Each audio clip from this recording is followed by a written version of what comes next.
All right, getting straight back into it. Quite the interesting slate of games that happened. Was pleasantly surprised with some results. Really didn't expect a couple others.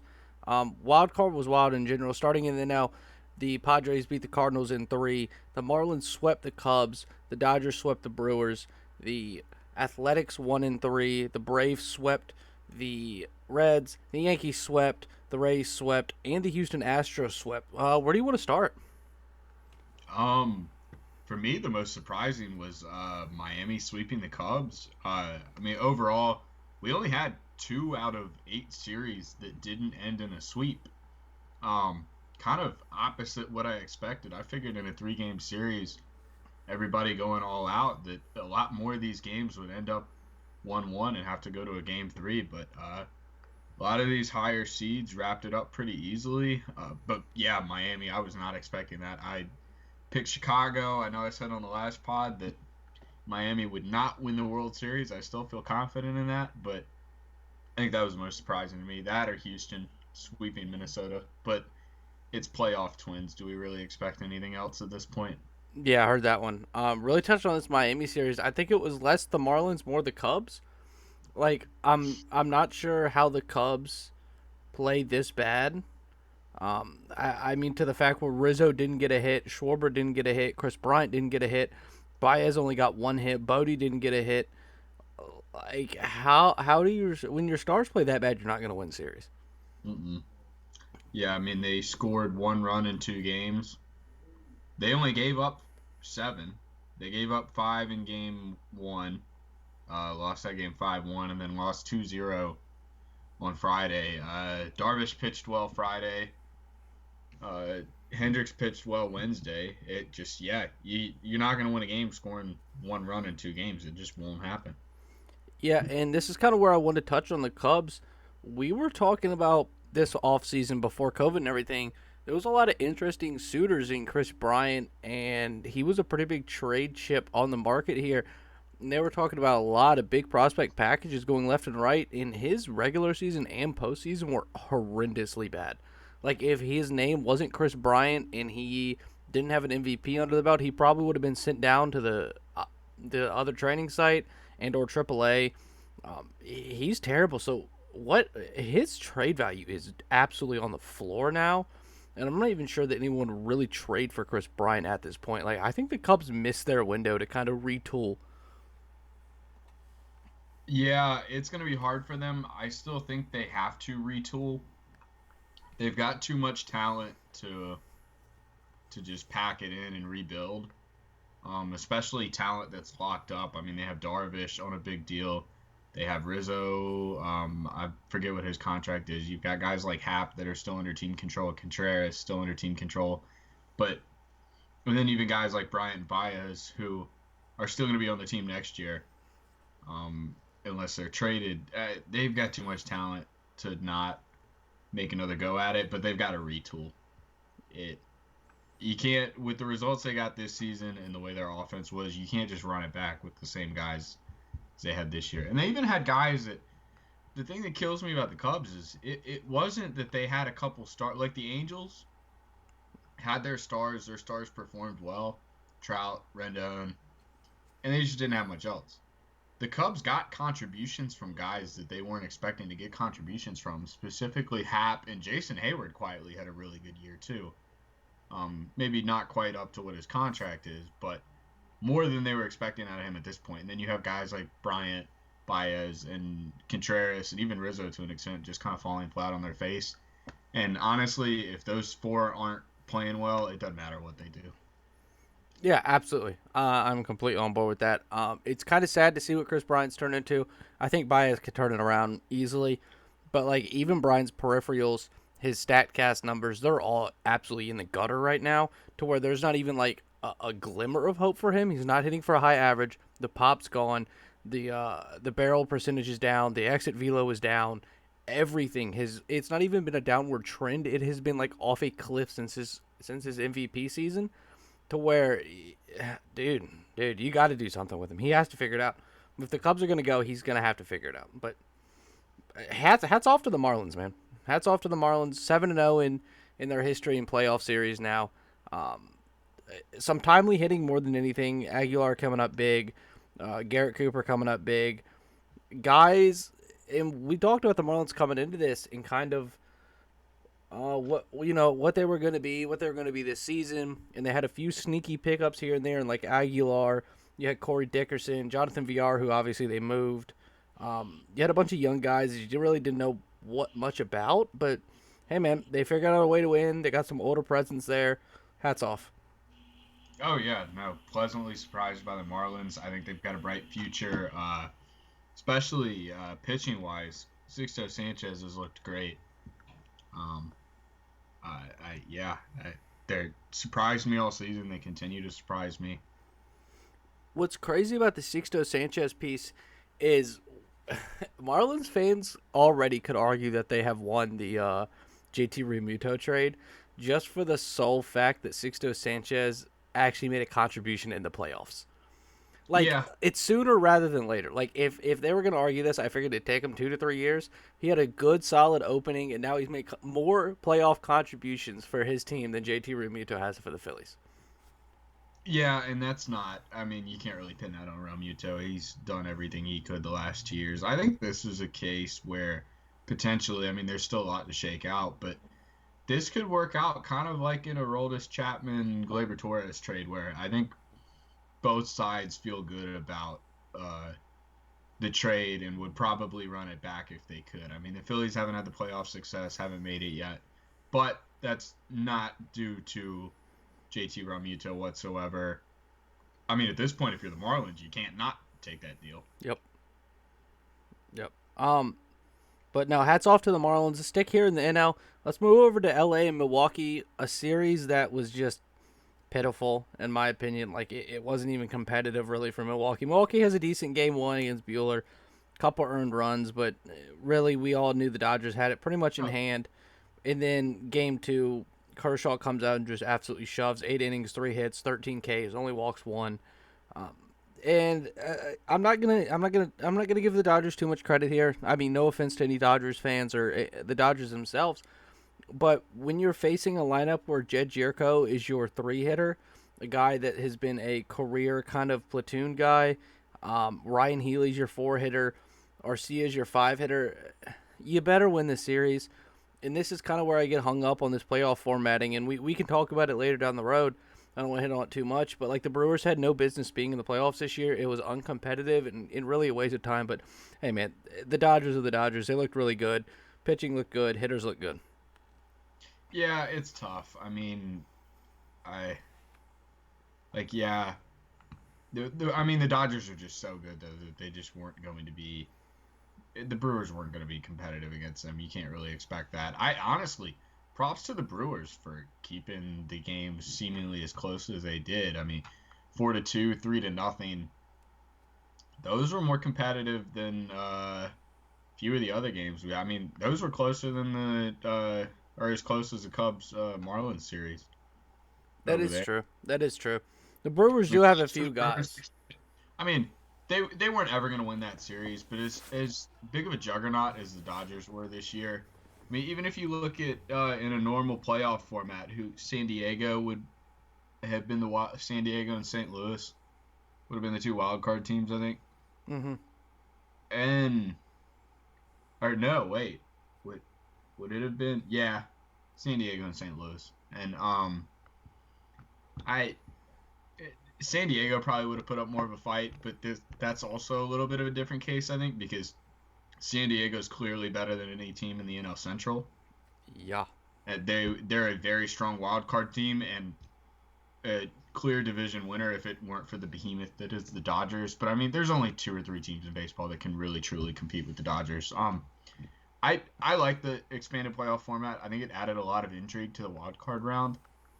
Even though we mentioned 6 of these 8 series ended in 2-0 sweeps, but that does not mean the games were not competitive. Mm-hmm. Absolutely. I mean, Tampa, Toronto was not ever super close, but New York routed Cleveland game 1, and game 2 was back and forth. New York pulled it out by the skin of their teeth, and there is 50 out of 100 scenarios where they go to game 3, and it's super exciting. Same with Houston and Minnesota. I mean, I don't think anybody expected Houston to sweep, but those were close, exciting games in both games, and Minnesota had a real chance to win both of them. Oakland, Chicago, another that was one of the 3 game series. Those games were back and forth. Uh, game 3 was back and forth. Both teams, I think, had a legitimate shot to win in game 3 at some point. Atlanta, Cincinnati, you know as well as I do.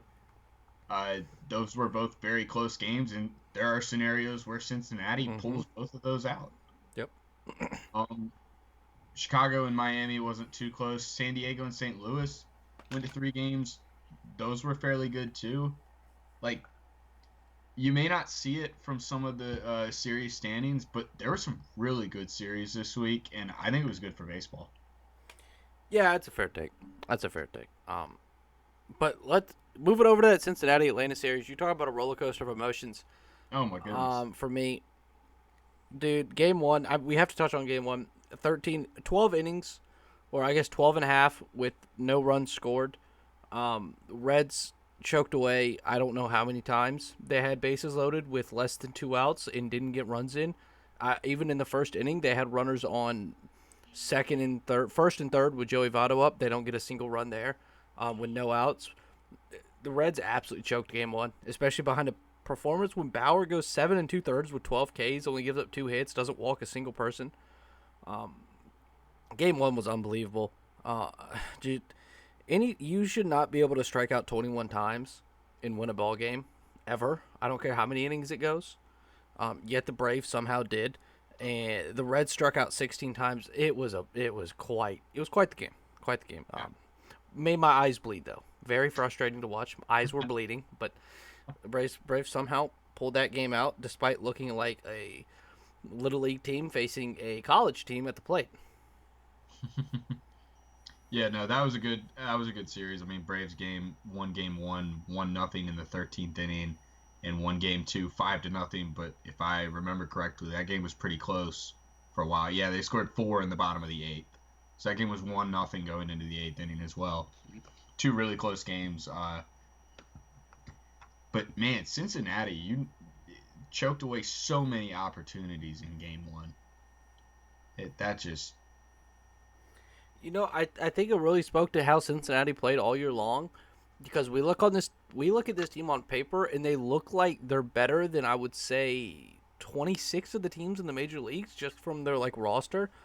yeah. Like it's hard to beat a lineup with Castellanos, Suarez, Mustakis, Winker, Votto in it.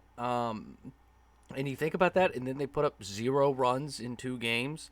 They only get 2 hits in the second game versus a rookie Ian Anderson on the mound, who goes 6 and only gives up 2 hits, and then Will Smith, Chris Martin, and Melanson don't give up a hit down the stretch.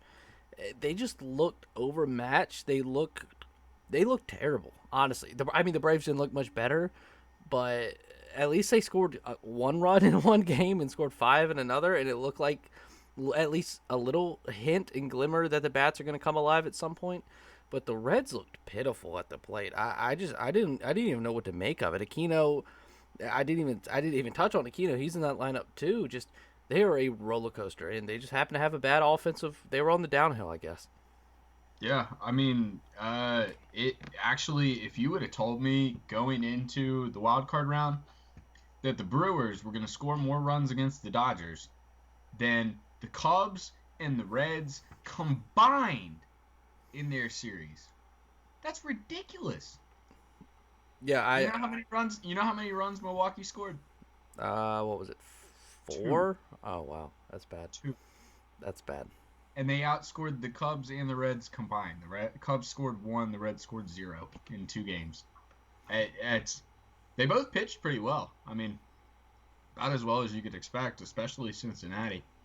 I mean, through 16 innings. No, I guess because they played 13 Wednesday, through like 20 innings. Mm-hmm. They had given up 1 run. Yeah, I don't You get it. can't do it much better than that. It falls solely on the offense for Cincinnati. Yeah, it does. Like it has nothing to do with the pitching. The pitching should hold their head high. Like they pitched unbelievable. The only time is when Iglesias gave up those 2 nukes, but he's pitching on 0 days of rest, coming out the next day after a 13 inning. Just eyes bleeding fest. So And you and can't it really. didn't matter anyway because they didn't put up a run Right. in the top Exactly. line. It still would have been 1-0. Exactly. Just a really weird series overall. Touch on the last NL series here, probably the most exciting series, and I don't even think it was close. Cardinals take game one, which I was fairly surprised about. Obviously, the unbelievable game two, including Tatis and Machado's nukes. And then a really well managed game three, where the Padres actually staffed it and went with 9 different pitchers and shut out the Cardinals in game three. Wow. Yeah, that was the best series to me by far. That game two was incredible, and will probably go down as one of the better playoff games in recent memory. And you're right. Yeah, Padres used 9 pitchers. I did not realize that. Mm-hmm. Especially to use 9 pitchers with the 3 batter rule now is impressive. But I guess you had a bunch of guys going 1 inning.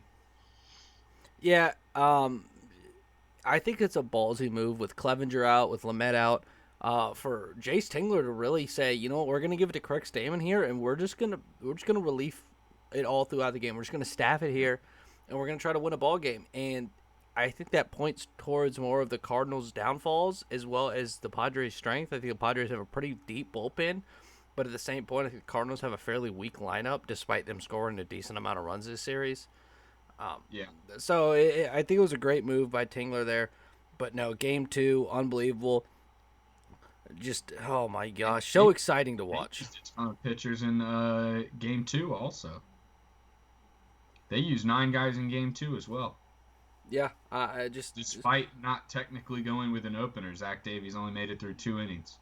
Tingler was great.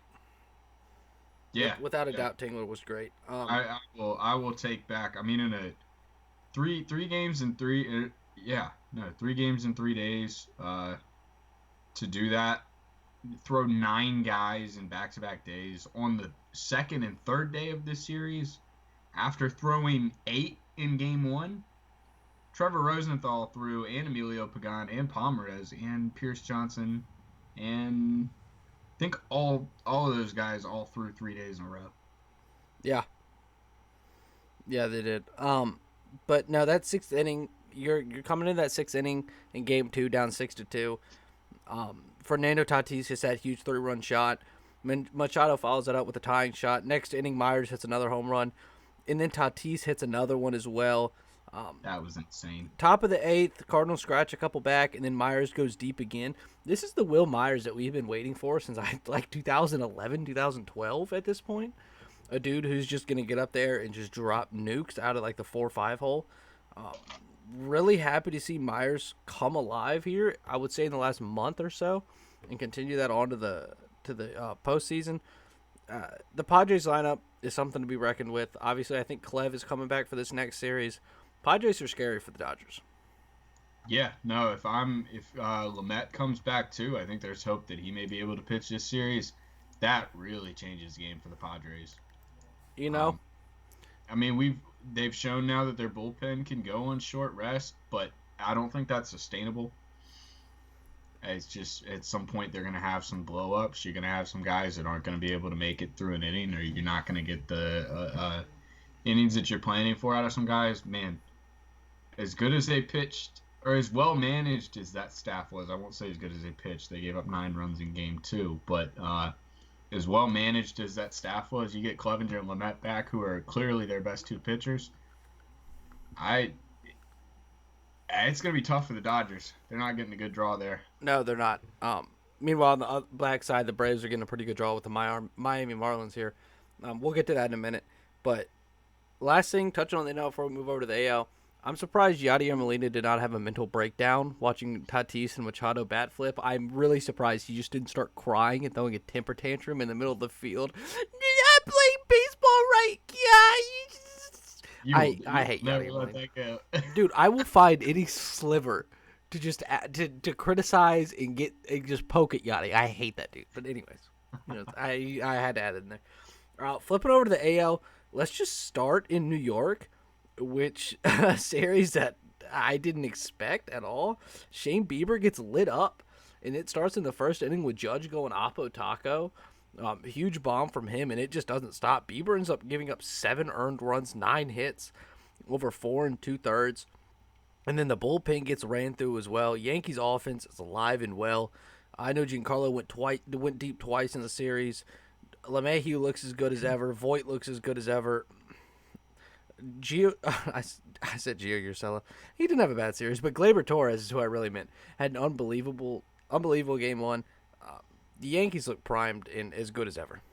Yep, yep. Lack of pitching is going to hurt them. I think Tanaka did not throw well in game two in the rotation. Right now, it's more or less Garrett Cole and nobody else. And missing Canely in that bullpen hurts them, I think, a lot more than people realize. And I realized that in game two.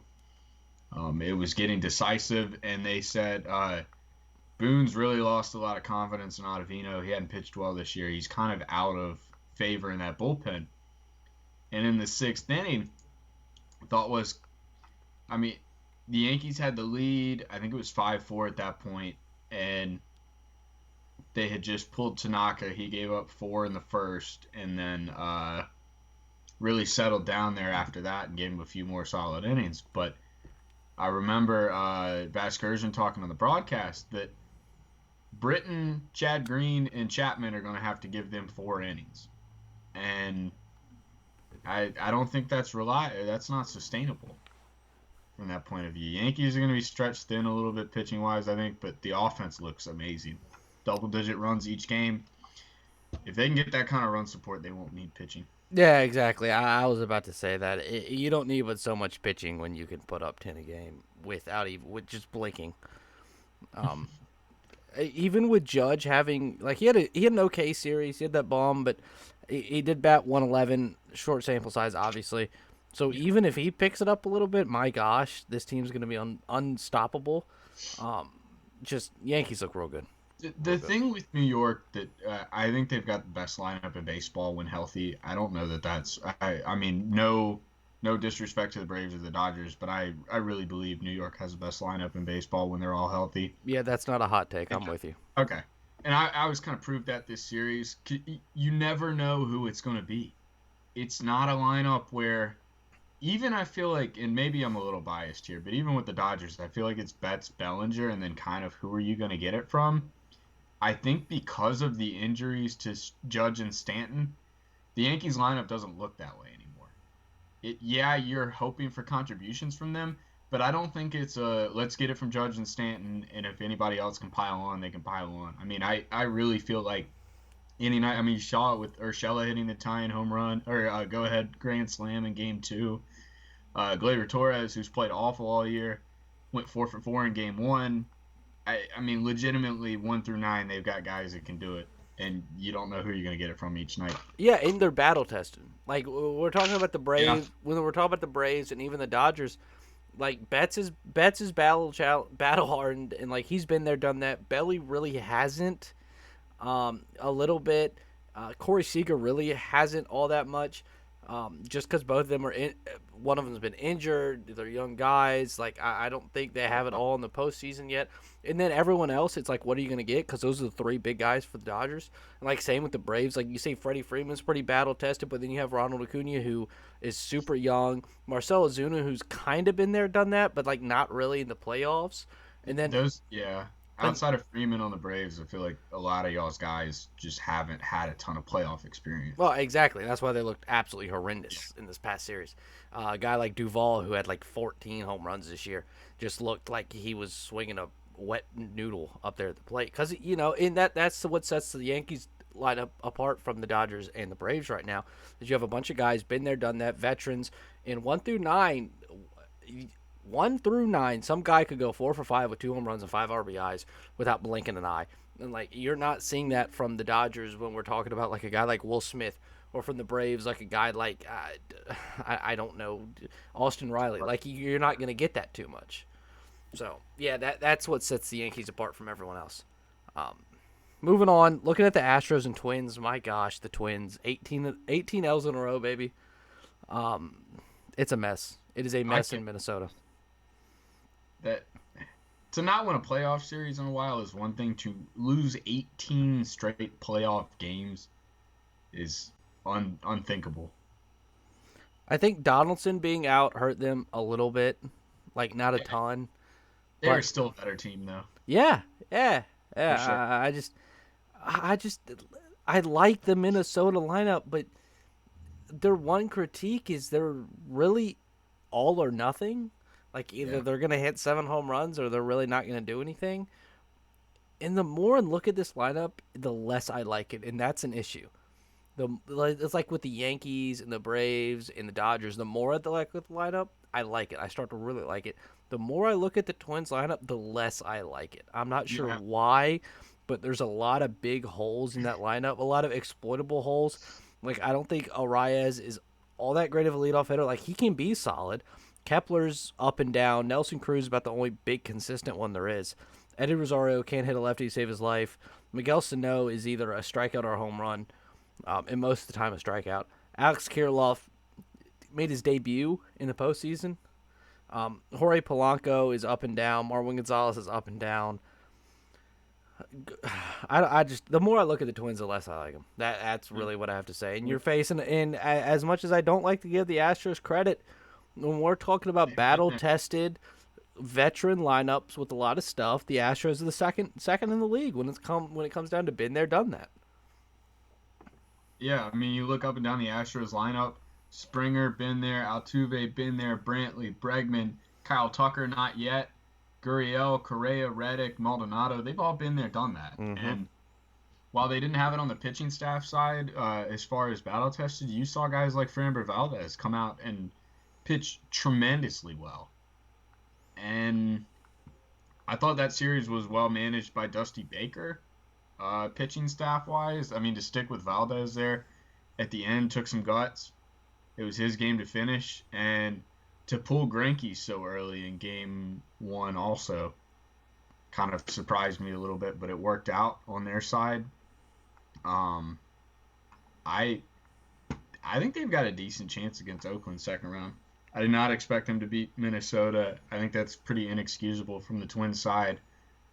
When their calling card is offense and you put up two, I mean, that's kind of been the story of the wild card round, I feel like, is underwhelming offenses from the Reds, the Cubs, the Astros. I just think it's guys are pressed. Or, sorry, Twins, not Astros. Guys are just pressed. That's what I think it is. Yeah. Like, and we've seen in the postseason before, these electric offenses just kind of dudded out for one reason or another. But I just, the more I look at the Twins, the less I like them. Sorry, it be that way sometimes. They're a really good MLB The Show lineup. But IRL, maybe not as much. A lot of guys who, as much as I hate Alex Rodriguez commentating, there was very few things that I really could stomach that he said. One of the things he said about the Braves and the Reds lineup in his midst of a 4-inning rant about bunting, which I think I about jumped off the Empire State Building head first with no parachute about. He said at some point you have to scratch a couple runs. At some point you have to do something other than strike out. And we have gotten to the age of baseball where strikeouts mean a lot less. Strikeouts are viewed as just another out. But at some point, if a guy gets on first, you might have to hit and run. You might have to drag bunt. You might have to do something. And that's what all of these offenses decided just not to do.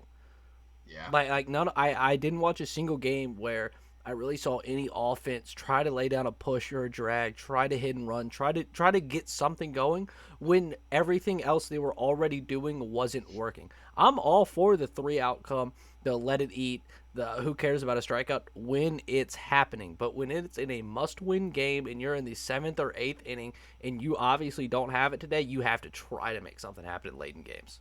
Yeah, I'm with you there. I mean, we talked about it the other day. The Reds tried a few things to kind of get stuff going, but they were not well executed, and I was a bit confused where the end goal was there. Saw some high school-esque first and third plays that I kind of left me scratching my head, but shoot, man, at least you're trying something, I guess. Yeah, I guess. Dude, that first and third play with the Reds was just retarded. That was terrible. That was terrible. Like, I'd rather you, suicide squeeze there than anything. Yeah. But that's where we're really looking at with the Twins. Twins, Reds, Braves, Cubs. They just kept hacking and hacking and hacking and hacking, and they never tried anything. That's why I think a lot of these run totals may have been low. And that really ran true for the Twins here. Yeah. Moving on, White Sox Athletics. White Sox take game one, and then Athletics end up taking the next two. Ended up being a really weird series. White Sox, they got a lot of offensive production. Just, it wasn't in timely moments. Yeah. There was a lot of moments in there where they could have scratched a couple more and really won a couple ball games, and they just didn't get it from a lot of guys. I mean, for a guy with such high hopes in Yohan Moncada, he got one hit in 3 games. I think it was just a single. It was really bad. Abreu wasn't all that great. He had a solid series. James McCann was pitiful. Nick Madrigal wasn't good, but you still had Tim Anderson, Yasmani Grandal, Eloy, Nomar Mazara, Luis Robert, all have good series. Yeah. It really came down to timely hitting really didn't work out for the White Sox, and it worked out for the Athletics, and I feel like that is the story of the Athletics at this point. Giolito, I can't say enough good things about it. Had an absolutely magical game one performance. It was perfect through 6. Yeah. And then game 2, Keuchel gets roughed up a little bit. Bullpen comes and calms it down. Still lose 5-3. And then game 3, just Oakland outplayed them. White Sox go with a staff game. Athletics do as well. Oakland just outplayed them. Frankly, I thought it was a really good matchup, really evenly played matchup, and the Athletics is timely hitting. Yeah. Yeah, no, for sure. I mean, I think the White Sox, watching that game, I think the White Sox bullpen kind of blew it there. They brought it in. I think Matt Foster walked 2 with the bases loaded to give the A's the lead, if I'm remembering that correctly. Yeah, no. Sean Murphy hit a 2-run homer to left in the bottom of the 4th, and then Canna walked with the bases loaded. And then Olson walked with the bases loaded. Olson, who can't hit the broadside of a barn. Lord knows why you're not just piping him fastballs and daring him to hit it. Yep.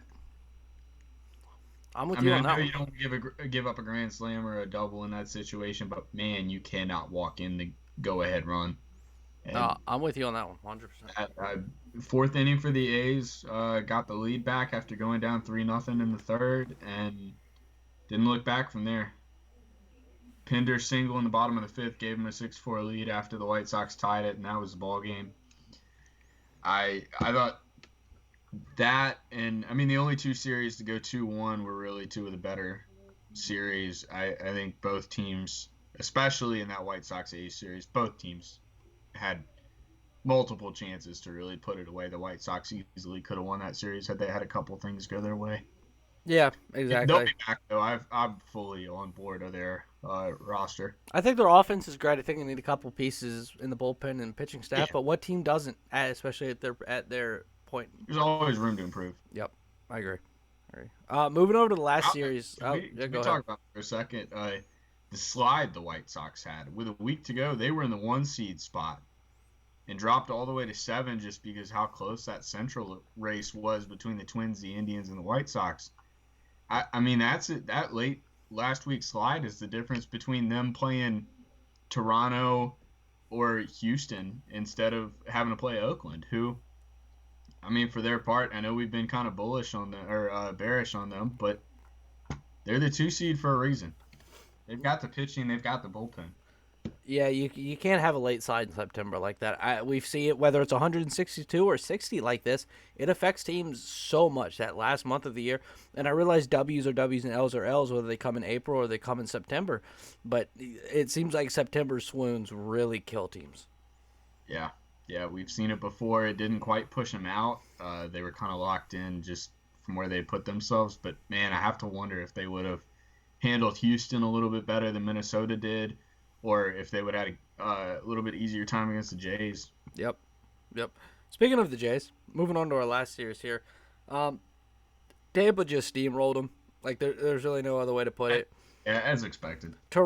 I love the guys Toronto. I love Bichette, Vlad Jr., Gurriel, Biggio, Teoscar. I love all those guys, but they weren't ready, especially for Tampa's pitching staff. That's probably the deepest in Major League Baseball.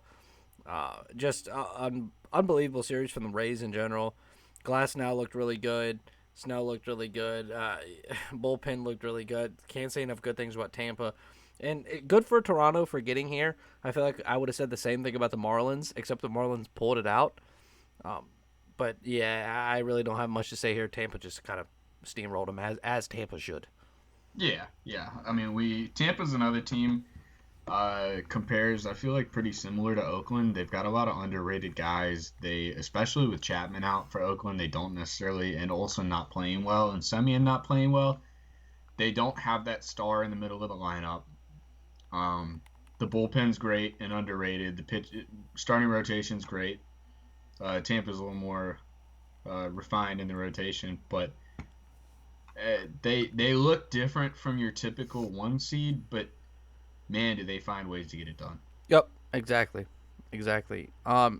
And before we get into some of these division series matchups, I want to state that there's not a single Central team that made it through. And this is exactly kind of what we've been talking about for the past off season and this year, is that the Central is routinely the best fight for the worst divisions. It seems like they're always deep, but they're never good. Their top dogs are never good. The Cubs, obviously surprising. The Cubs should have beat the Marlins. I will give them that much. But Milwaukee looked pitiful. The Cardinals got beat by the Padres. The Reds' offense looked like a Little League team. I just can't believe all those Central teams lost. Like, not a single one moved on. Yeah, I think some of that's a product of bad luck. I mean, like, you would think just with having 7, I mean, the NL put 4 Central teams in, the AL had 3, 7 out of 16 playoff teams, with none of them playing each other, that they would win one series. There was one series that did not involve an NL Central, or a Central Division team, and that was the Rays Blue Jays series. You would think just by sheer numbers they would win a series, but when you look at some of those games, I feel like some of it is a product of, yeah, you can argue they kind of beat up on each other, but again, like, the Brewers were under 500. I don't think it's too much to ask for another NL West team or a third NL East team. Like, the Marlins were the second seed in the NL East. I don't think it's too much to ask the Phillies or the Mets to go 500. Like, I think that's more of how bad the Phillies and the Mets and even kind of the D-backs and the Rockies were, and not necessarily that the Brewers were better. They kind of just got in by default. But, like, some of those games easily could have swung the other way. I feel like, I mean, we talked about how close the Reds and Braves series were. Do I expect the Reds to win that series? No. But with how close the games were, do they have a legitimate chance? Absolutely. I mean, they easily could have won Game 1. They were right there in Game 2 until the end. The Cubs really are the only one that sticks out to me that I don't quite blew it. I mean, the Brewers didn't really have a shot against the Dodgers. Cardinals went to 3. They didn't put up a run in Game 3, but anytime you go to a winner-take-all game, you've got a shot. White Sox, we talked about, were right there. Twins played 2 close games that were close until the end, and they have legitimate chances to win. Cleveland got routed in Game 1, but easily could have won Game 2 and made that a 3-game series. Yeah, Central was weak to a point, but I think some of that's just bad luck. I mean, you run that back again, 1 or 2 of those Central teams are going to win a series. Yeah, maybe. I'm still on the boat that the Central beat up on each other this year, and that's kind of how it panned out. Yeah, a little bit. Like, I will say, I think if you put the Phillies in the NL Central, they win that division. That's what I'm trying to say.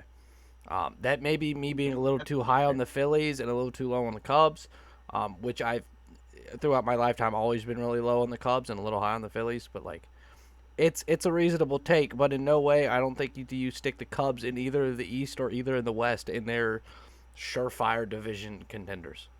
No. But I mean, you also, yeah. It is crazy that it happened, though, just in general. Yeah, sure, for sure. But no, all divisional rival matchups now, except for maybe the Braves and Marlins. But yeah, they're in the same division. Yeah. They're in the same division. You could make that argument. So Yeah, let's just divisional games in the second round. yeah. So let's just start at the top. Athletics Astros, huge matchup here. I think it's the biggest rivalry of any teams right now. They absolutely hate each other. Over the past few years, I know they do. Their fan bases do not like each other. Obviously, the thing with Laureano earlier in the year sparked that. I think that's going to be real interesting to watch. I don't know. I have the Astros here as being my favorite. I have no reason to pick the Athletics with their offense being as bad as it is, and I will never have faith in a no-name Oakland staff. I don't care how many numbers you throw at me. When it comes to the playoffs, I'm not going to put too much stock into that. That's just kind of how it is. So I got to go Astros here. I'm not going to give you a number like on the amount of games, but if I'm picking a team that I'd bet on, it'd be the Astros. Yeah, I'm gonna take Houston too. I think that playoff experience will bode well for them. I'm a little bit worried about the rotation and the bullpen, but if you can get good starts out of Greinke, Valdez, and McCullers, I think they'll be okay. Again, I'm not big on the A's. I'll take Houston for the playoff experience. Yep, bingo, bingo. Um, Moving over to the other AL series, Rays Yankees. I think playing wise, it's gonna be the best series. Um, Yeah, Without a doubt. Like just when it comes to pure talent, how each manager matches up, the game in general, it's gonna be by far the best series. I'm still gonna sure. have to favor the Yankees just for the namesake. I think the Yankees can slip by with an underwhelming staff versus, in my opinion, an underwhelming Rays lineup. I understand they'll scratch together their runs when they need to, and they'll figure it out.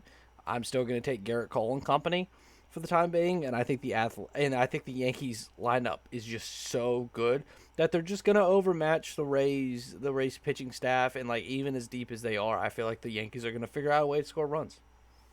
Yeah, I'm really torn on this one, and I think I may even be more torn than you, because when it comes to the Yankees, as optimistic as I am, I'm also very easily able to flip to the pessimistic side. The Yankees were 2-8 against the Rays this year in the regular season. And that funny you mentioned the A's Astros rivalry because I think the Yankees Rays rivalry is one of the more underrated ones in baseball. Those teams really do not like each other. Kind of stemming back to I don't know if you remember the whole thing with CC Sabathia in the last game of the season, either last year or the year before. He was about to hit an innings bonus, started the last game of the season against the Rays, and there was talk about him throwing it. I think Sandy Leone when he was on the Rays, or maybe a different catcher, because they had hit a Yankees guy earlier in the year, and it was clear that if he hit him, there was going to be an ejection. He was not going to hit his innings bonus and get that bonus paycheck, and he hit him anyway, and they threw him out, and the Yankees decided to pay his bonus. And kind of ever since then, tensions have boiled over between the Yankees and the Rays. I mean, the Rays outplayed the Yankees this year for sure, and the Yankees don't like that. I think they feel like they're the more talented team. I think honestly, had the Yankees bats underwhelmed me a little bit, I think I would have picked Tampa. But as good as they looked hitting wise against Cleveland, and Cleveland's got no slouch of a staff. I think they've probably got the second best staff in the AL behind the Rays. I gotta pick New York, but it's close. Yep. Yeah, you couldn't have put it better. Couldn't have put it better. Flipping over to the National League here again, back in the West, Padres Dodgers.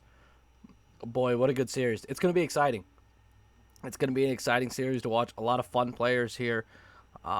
Betts, Belly, Tatis, Machado, Myers, Clevenger obviously coming back. Looking for Lamet to come back. I think if those guys come back, the Padres can make a series out of it, and I think it could really go 5. I would still have to hedge Dodgers here if I was putting money on it. I'd still have to hedge with the Dodgers, but I think the Padres have the most realistic chance of, or not most realistic chance, but a really good chance of overtaking the Dodgers here. Like really. Yeah. I think the Dodgers are even more of a juggernaut this year than they have been in years past. They really haven't lost much, and they get Betts, who is still a top 10 player in baseball. Bellinger's got the ability to turn it on at any time. I agree with you that I think San Diego's got a decent chance, especially if Clevenger and Lamet can come back healthy. But I'm not convinced that will be the case. and I'm still gonna have to go Dodgers. I'd hedge Dodgers. I'm still hedging Dodgers, but by all means, I think the Padres could get. I'm not going to be surprised if the Padres win. Oh, Let's not put at it all. like that. I will be less surprised if the Padres beat the Dodgers than I was at the Astros beating the Twins or the Marlins beating the Cubs. Yep. Yep. Absolutely. And going into the last series here, if the Miami Marlins beat the Atlanta Braves, I'm going to lose my mind. B, I'm going to lose my mind. And C, I'm going to lose my mind. The Miami Marlins have no reason to beat the Braves. Like, all year long, the Braves beat the slop out of them. Like, games weren't even close. Max Fried and Ian Anderson, I think at this point, Ian Anderson, sub-2 in the regular season, great start against the Reds, has established himself as at least a decent pitcher for the Braves. It's not like it's Max Fried and company now. I think it's Fried and Anderson. Kyle Wright going for the Braves. I understand the pitching staff's a little bumped up, but it's still better than the Marlins. The Braves bullpen is extremely deep, and they showed that by going 13 innings and not giving up a single run. If the Braves have no reason to lose to the Marlins. The Marlins are not better than them in a single aspect: power, contact, speed, bullpen, starting staff, coaching, minor leagues, front office, field duties, cleanup crew, janitors. The Miami Marlins do not beat them in anything. But the Marlins are 7-0 in the playoffs, so boy, I I'm was just scared. gonna say, yeah, Marlins have never lost the playoffs here. So boy, I am scared. Let me tell you what. Went in '97, won it all, gutted the team, didn't make the playoffs next year. Ramped the team back up, went in '03, won the World Series, gutted the team, haven't made the playoffs since. Hey, they're doing it backwards this time. They gutted the team. Now they're making the playoffs. Yeah. They're doing it backwards this time. So maybe they don't win. Who knows? I wouldn't expect them to. You put it well. I got to take the Braves. Oh my god, they're gonna lose. You know that, right? The Braves are gonna lose. Hey, you said it, not me. The Braves are gonna lose, and I'm gonna go be like a rugby fan or something. I'll never watch baseball again. You said it. Whoa! Now I'm gonna go be a cricket fan. This podcast is turning into a cricket podcast. There's no foul balls in cricket, so I'm gonna have to name it something else. The circular tundra or something like that. I don't know, but boy, I'm never talking about baseball again. I can tell you that much. Ever. This would be the equivalent of the Yankees losing to like the Detroit Tigers, who snuck in somehow. Yeah. Like, it's that bad. I do think Miami's a little bit better than Detroit. Marginally better. Like, they got off to a hot start. That's the only reason they're here. Let's be real. And the Phillies and the Mets suck. Oh my gosh, I'm scared. I am scared. Final thoughts on this upcoming week? I thought round one was great. Wild card round. I would not mind if we add the wild card round permanently. I'm not gonna lie. Yeah, maybe every once in a while you might have an 8 seed beat a 1 seed, but to be honest, I don't really see much of an argument against it. I mean, more playoff baseball is good for baseball. I think it adds more excitement. It definitely adds more revenue. Gives more teams a chance. I think it will help increase competitiveness because you've seen some teams like the Marlins this year, and even maybe the White Sox and the Padres, that not everybody expected them to be playoff contenders. The Reds too, and Blue Jays, and they got in. A team like the San Francisco Giants was right on the playoff cusp all season. Had a chance going into the last day. Nobody expected that either. I think it will help spur some of these teams that opt to go rebuild and kind of change their minds a little bit. Push them to not quite throw in the towel completely. I'm all for the wild card round. Yeah, I'm gonna have to take the off season to think about it. I'm really gonna have to take the off season to think about it. I'm not 100% sold, but you're doing a decent job. You're doing a decent job. I'm not gonna lie to you. I'm not gonna lie to you. My final thought: please, God, don't make me listen to Alex Rodriguez again. I went on about Twitter on it for about 30 minutes, or about 2 hours, really. There's no way that anyone that follows me missed my tweets about it. Like, if you missed them, you just weren't on Twitter that day. I think I lost followers from tweeting about it so much. But do you know? No, you do know because I tweeted it. Alex Rodriguez laid down 0 sacrifice bunts from the year 2000 to the year he retired in 2016. Yet he is stuck in this fantasy candy land where he thinks sack bunting is now this magical way of offense. He never laid one down for 16 consecutive years of his career. And I saw someone put it on Twitter pretty well. Whoever was the manager of the Mariners, who was it, Lou Piniella, when he was there with the Mariners? Lou Piniella should be retroactively fired for making A-Rod lay down bunts in those years. Yeah. A-Rod said, even Hank Aaron laid down 22 bunts in his career. 22 bunts in 24 years. How is that, A-Rod? You're hurting yourself here. Yeah, that's a bad argument. You're making it worse for yourself here, A-Rod. I don't understand. Like, his obsession with sack bunts was so disgusting, and Matt Vasgersian is just as bad because Matt Vasgersian just gives right into it. He's like, yes, A-Rod, you're right. Yeah. I will say A-Rod is somebody who, even as a Yankees fan, I didn't particularly like as a player. Definitely not as much as other Yankees guys. He was probably one of my least favorite on the team. He's really grown on me in the booth, but listening to him wild card week, I didn't want to listen to him either. My God, that was the most painful 13 innings. Not only because the Braves were played awful, because A-Rod was just incessantly saying the dumbest things I have just ever heard in my life over and over and over and over and over again, to the point where I muted my TV. Like, it got that bad at some point. And Matt Vasgersian is just as bad. Like, how does everyone else get Boo Scomby and Chipper, who actually kind of know what they're talking about? Like, they don't have to, most fundamental, like, greatest crew. They're not clean. They're not super, like, transitioned and, like, booth ready. But at least they kind of know what they're talking about. And, like, they like each other. And they can make a real conversation. Like, here was the Braves game. All right, batting here, leading off the inning, Ronald Acuna. So, A-Rod, tell me about this random time in 2004. That's what we're going to talk about the whole inning. Don't worry about the playoff game going on. We're not going to worry about that. We're not going to worry about that until the ninth inning when A-Rod wants to just talk about bunting, and that's revolutionized the game of baseball. That's literally what happened. Oh, A-Rod, tell me about this time. Oh, A-Rod, I love you so much. I love you, A-Rod. I love you. Nah, dude, it was painful. It was painful. I need a therapy session. I just cringed listening to that. I need a therapy session, brother. That's literally how it was. Like, I wish I was joking. That's the bad part, is I really wish I was joking. Can we get like Carl Ravitch or Dan Shulman, and then somebody like, I don't know, John Kruk on color? I wouldn't even mind Kruk on color, to be honest. I really liked Aaron Boone when he was on ESPN, but obviously he can't do that anymore. Bring back Joe Morgan.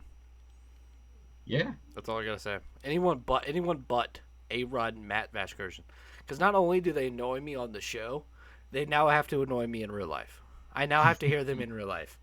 And Matt Vasgersian can use as the stupidest things on both IRL and in the show. So, like, it's been a rough go of things for the good old ESPN crew. They're really bad. ESPN's really bad. You know who would be great, but I don't think he wants to do it at ESPN? Dallas Braden. Yeah, he would. He will not do it. He's affiliated with Barstool. ESPN won't give him a job anyways. He wouldn't do it, but I don't think he wants to leave Barstool, in all honesty. But I would really like him on the crew with like Shulman or who the hell did I say? I'm an idiot. Yeah, well, Dallas Braden can't talk about smoking pot every single game. Shulman or Carl Ravitch. I liked Ravitch a lot. Ravitch is good. Or Scomby. I like Boog too. They're all good. Dude, A-Rod, Matt Vasgersian, and Jessica Mendoza are making me want to jump off out a window. I do think part of my Vasgersian hate probably stems from the fact that I have heard him way too much on the show over the years. I think he's been in the show since at least 17. So I've just heard his voice too much. I will say that, and I thought at this point, but I thought the same thing until he couldn't come up with commentary for himself, And it was just, so, A-Rod, tell me about this story back in 2006. And what did you do, A-Rod? That was literally Matt Vasgersian for 13 straight innings. Like, he had nothing to say about the game. He was like, and Ronald Acuna hits that ball 490 feet. A-Rod, remember when you did that back in the day? I'm like, Matt, shut up, please. Anyways, that was a nice therapy session. That let me get it all out. Anything else? No, I think we hit it. All right, sweet. Thank you guys for tuning in. We'll see you next week.